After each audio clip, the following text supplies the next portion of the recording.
Gopalganj bulletin. UPSC का result आते ही जिले में खुशी की लहर दौड़ गई। प्रदीप सिंह को यूपीएससी में 26वां स्थान मिला है। गोपालगंज जिले के प्रदीप को दूसरी बार यूपीएससी की सफलता मिली है। बता दें कि इनके पिताजी पंप पर तेल भरते हैं। हथुआ के खेमनटोला के रहने वाले प्रदीप को यूपीएससी की परीक्षा में 26वां स्थान मिला है। इसके पहले भी ये यूपीएससी की परीक्षा पास कर चुके हैं और आईआरएस के पद पर कार्यरत भी हैं। उधर शिवाशीष भी 108वां स्थान प्राप्त कर जिले का नाम रोशन कर रहे हैं। शहर के पोस्ट ऑफिस चौक के निवासी अरुण कुमार मिश्र के पुत्र शिवाशीष ने 108वां स्थान प्राप्त किया है। इन दोनों की सफलता के बाद जिले में खुशी की लहर है। सोशल मीडिया पर भरपूर सहयोग के साथ ये खबर शेयर की जा रही है। उधर जिले में कोरोना का कहर जारी है। कोरोना के मंगलवार को 27 नए मरीज पाए गए, जिसमें कुल 1204 आंकड़ा संक्रमितों का पहुंच गया है। वहीं 818 मरीज ठीक हो चुके हैं। माजागढ़ में 7 लोगों के कोरोना पॉजिटिव पाए जाने से प्रखंड में दहशत फैल गई। हमारे माझा प्रखंड संवाददाता सुधीश प्रसाद श्रीवास्तव ने जानकारी दी कि सोमवार को प्रखंड अंतर्गत केशवपुर और माधव उच्चतर विद्यालय माझागढ़ में कैंप का आयोजन कर 112 लोगों के कोरोना की जांच की गई थी, जिसमें 7 लोग कोरोना पॉजिटिव पाए गए हैं। केशवपुर में 6 तथा माझागढ़ के पुरानी बाजार में एक व्यक्ति कोरोना पॉजिटिव पाया गया है। लगातार कोरोना के बढ़ रहे संख्या से प्रखंड में दहशत है। उधर जिलाधिकारी अरशद अजीज के निर्देश पर स्वास्थ्य विभाग के द्वारा कैंप लगाकर जांच की जा रही है, फिर भी लोग सोशल डिस्टेंसिंग का पालन नहीं कर रहे हैं। हमारे माझागढ़ संवाददाता ने जानकारी दी कि माझागढ़ में सोशल डिस्टेंसिंग के साथ नियमों का पालन नहीं किया जा रहा है। ऐसे में लगातार बढ़ रहे कोरोना मरीज और कोरोना की संख्या और घातक हो सकती है। उधर सारण आयुक्त और डीआईजी ने गोपालगंज के कई कोविड केयर सेंटरों का निरीक्षण किया। हथुआ और सदर अस्पताल में बने सेंटरों का उन्होंने जायजा लिया है। बेहतर व्यवस्था को लेकर उन्होंने खुशी जताई है। आयुक्त आरएल चोंगथू और डीआईजी विजय कुमार वर्मा ने जिला प्रशासन को इसके लिए बधाई भी दी। डीएमएसपी सहित हेल्थ विभाग के अधिकारी भी उनके साथ रहे। उधर स्वास्थ्य विभाग द्वारा बखरी पंचायत में कैंप लगाकर कोरोना की जांच की गई। मुखिया चंद्रकांत सिंह ने बताया कि स्थानीय पीएचसी से आई मेडिकल टीम ने राजकीय प्राथमिक विद्यालय बखरी में रैपिड एंटीजन टेस्ट किट से 100 लोगों की जांच की, जिसमें 2 लोग पॉजिटिव मिले हैं। वहीं 7 संदिग्ध मरीज पाए गए हैं। माझागढ़ में एक तरफ लोग कोरोना से बचाव हेतु लॉकडाउन का सामना कर रहे हैं, दूसरी तरफ बाढ़ का मार झेल रहे हैं। इसी बीच में बिजली की आंख मिचौनी लोगों के लिए काफ़ी परेशानी खड़ी कर रही है। उमस भरी रात में अंधेरे का सामना करने पर यहाँ के लोग विवश हैं। बिजली की सप्लाई नियमित नहीं रहने से उपभोक्ता परेशान है। 2 दिनों से माझा में शाम होते हैं बिजली की सप्लाई ठप हो जाती है और आधे घंटे सप्लाई होती है, उसके बाद से बिजली गायब ही रहती है, जिससे उमस भरी गर्मी में यहाँ लोगों को परेशानी हो रही है। इसी के साथ ही बाढ़ प्रभावित इलाकों में जहरीले सांप के डसने का भी खतरा बना रहता है। बिजली विभाग के कनीय अभियंता रितेश कुमार से उपभोक्ताओं द्वारा शिकायत करने पर उन्होंने कहा कि सुधार किया जा रहा है और जल्दी ही बिजली की सप्लाई निर्बाध की जाएगी। उधर बाढ़ में गंडक का जलस्तर तो कम हो रहा है, लेकिन लोगों की परेशानियां कम नहीं हो रही है। प्रलयंकारी बाढ़ से पीड़ित लोगों तक सुविधाएं नहीं पहुंचने से वो परेशान हैं। माझागढ़ के पुरैना गांव में सारण तटबंध के कटने के बाद से कई लोग बाढ़ से घिर गए हैं और घर छोड़कर सड़क पर रहने पर मजबूर हैं।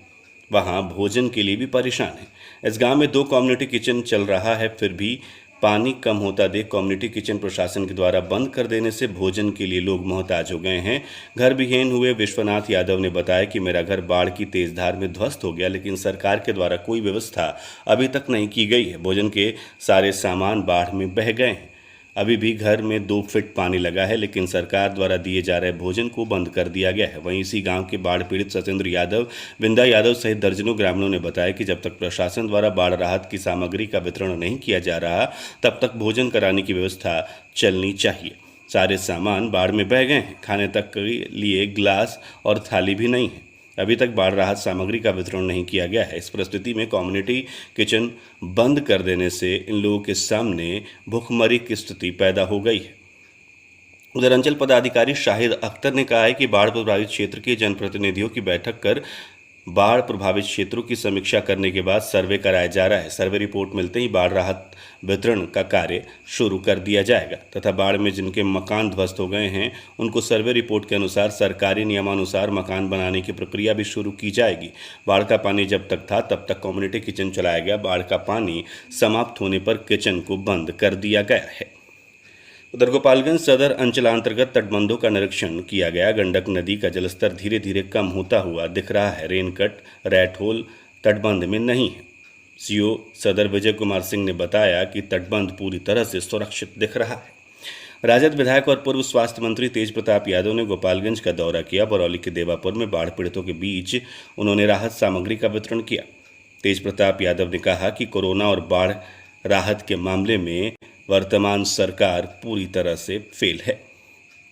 माझा प्रखंड अंतर्गत माझा पूर्वी पंचायत के लंगटू हाता वर्ती टोला सुदासा के टोला पुरानी बाजार शेखटोली चारों तरफ से बारिश और बाढ़ के पानी से घिरा हुआ है। वार्ड 6 और 7 लंगटू हाता के आधे हिस्से को पूर्ण रूप से बाढ़ प्रभावित क्षेत्र माना जा रहा है। वार्ड 8 वर्ती टोला को बाढ़ प्रभावित क्षेत्र मानकर स्थानीय प्रशासन के द्वारा सर्वे कराया जा रहा है। बिशुनपुर गंडक नहर उधर लंगटू हाता गांव के लिए सर्वे किया जा रहा है, लेकिन बिशुनपुर प्रखंड नहर के दक्षिण भाग में बारिश का पानी से घिरे लंगटू हाता शेखटोली पुरानी बाजार सुदासाह के टोला में सर्वे नहीं होने से ग्रामीण खिन्न है। ग्रामीणों का कहना है कि आज भी चारों तरफ से करीब 3 फीट पानी से ये गांव घिरा हुआ है। घर तक पानी चढ़ा हुआ है। सारे फसल नष्ट हो गए हैं। लॉकडाउन के चलते लोगों के रोजगार बंद हैं। लोग दयनीय स्थिति से गुजर रहे हैं। फिर भी बाढ़ प्रभावित क्षेत्र के अंतर्गत प्रशासन द्वारा सर्वे नहीं करना अन्याय की बात है, जिससे लोग परेशान हैं। उधर माझा पूर्वी के मुखिया ने कहा है कि प्रशासन के द्वारा जहां तक बाढ़ का पानी घरों में प्रवेश किया है उसी का सर्वे कराया जा रहा है। जहां बाढ़ का पानी घर में प्रवेश नहीं किया है उसे सर्वे में नहीं लिया गया है। क्षेत्र पानी से घिरा है और फसल नष्ट हो गई है, उसका सर्वे फसल क्षतिपूर्ति के तहत कराया जाएगा। फिर भी वो प्रशासन से मांग कर रहे हैं कि माझा पूर्वी पंचायत को बाढ़ क्षेत्र घोषित किया जाए।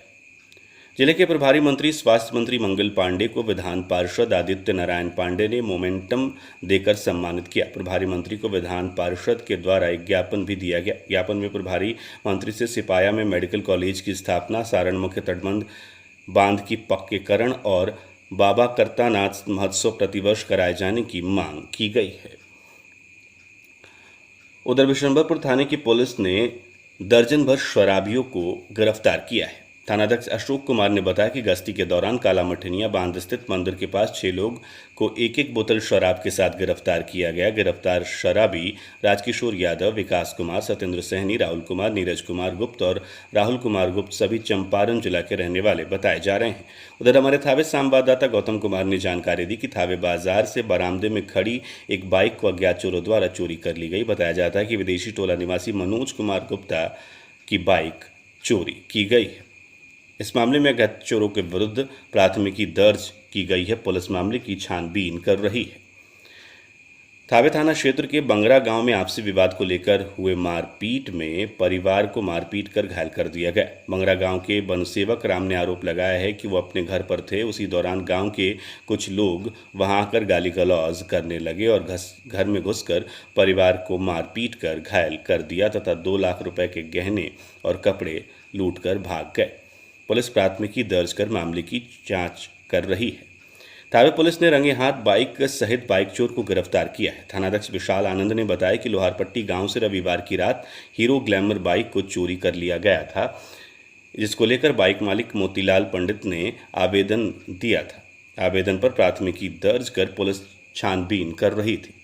पुलिस ने बाइक चोर को गुप्त सूचना के आधार पर 24 घंटे के अंदर थावे बाजार से रंगे हाथों बाइक सहित गिरफ्तार कर लिया है। इस अभियुक्त से पूछताछ के बाद उसने कई घटनाओं में अपनी संलिप्तता स्वीकार की है। थावे पुलिस ने संध्या गश्ती के दौरान पैठानपट्टी बाजार से एक शराबी को गिरफ्तार कर लिया। बताया जाता है कि एसआई मंगल कुमार पुलिस बल के साथ संध्या गश्ती पर थे। पैठानपट्टी बाजार में एक शराबी शराब पीकर हंगामा कर रहा था, जिसे गिरफ्तार कर लिया गया। उधर रामचंद्रपुर गांव में एक दंपत्ति को मारपीट कर घायल कर दिया गया, जिसको लेकर थाने में 5 लोगों के विरुद्ध प्राथमिकी दर्ज की गई है। पीड़ित विनोद गोसाई ने आरोप लगाया है कि उन्हें मारपीट कर घायल कर दिया गया, साथ ही उनकी पत्नी को भी मारपीट कर घायल किया गया है। उधर पंडित के हरपुर गांव में 2 पक्षों में हुए मारपीट के दौरान 5 लोग घायल हो गए। सभी घायलों को इलाज के लिए सदर अस्पताल में भर्ती कराया गया है। पुलिस मामले की छानबीन कर रही है। उधर बाढ़ के पानी में बहकर आने की आशंका जताई जा रही है। एक युवती का शव बरामद हुआ है। ग्रामीणों की सूचना पर मौके पर पहुंची पुलिस ने जांच शुरू कर दी है। माजा के बलुही पुल के समीप युवती का शव बरामद किया गया था। अब कुछ वर्षा टाइम्स समस्तीपुर से। हमारे समस्तीपुर संवाददाता गोपाल पोदार ने जानकारी दी है कि ताजपुर प्रखंड के कुछ कस्बे जल जमाव से जूझ रहे हैं। इस दौरान यहां के आम लोग जल जमाव से काफ़ी परेशान हैं और कई बार प्रशासनिक अधिकारियों से जल जमाव को समाप्त करने के लिए गुहार लगाई गई है। वहीं कई लोग अपने निजी मत से भी जल जमाव को ख़त्म करने की कोशिश में लगे हुए हैं। यहां फर्नीचर दुकान के मालिक ने बताया कि लगभग 50,000 रुपये उन्होंने अभी तक जल जमाव को ख़त्म करने के लिए अपने निजी फंड से खर्च कर दिया है, परंतु मामला जस का तस बना हुआ है। उन्होंने कहा कि प्रखंड के लगभग सभी अधिकारी संवेदनहीन हैं। अब तक उन्होंने इस मामले को ख़त्म करने के लिए कुछ भी नहीं किया है। इधर वार्ड सदस्य एनामुल हक उर्फ पप्पू जी ने कहा है कि उन्होंने भी मोहल्ला वासियों के सहयोग से 20,000 रुपये खर्च किया है, परंतु नाले के अभाव में यहां जल जमाव ख़त्म होने का नाम नहीं ले रहा है। लगातार जल जमाव से मोहल्लेवासी काफ़ी परेशान हैं और इस जल जमाव से छुटकारा पाने के लिए पूरी कोशिश कर रहे हैं। बूढ़ी गंडक के नदी के जलस्तर में 24 घंटे के भीतर 5 सेंटीमीटर कमी पाई गई है। 5 अगस्त को श्री राम जन्मभूमि मंदिर का शिलान्यास के मौके पर समस्तीपुर जिले के सभी समुदाय के लोगों से खासकर महिला उपवास व्रत रखकर दोपहर व सूर्यास्त के समय 5-5 घी के दिए जलाएंगी, तब जाकर भोजन करेंगे। ये जानकारी भाजपा नेता शशिकांत आनंद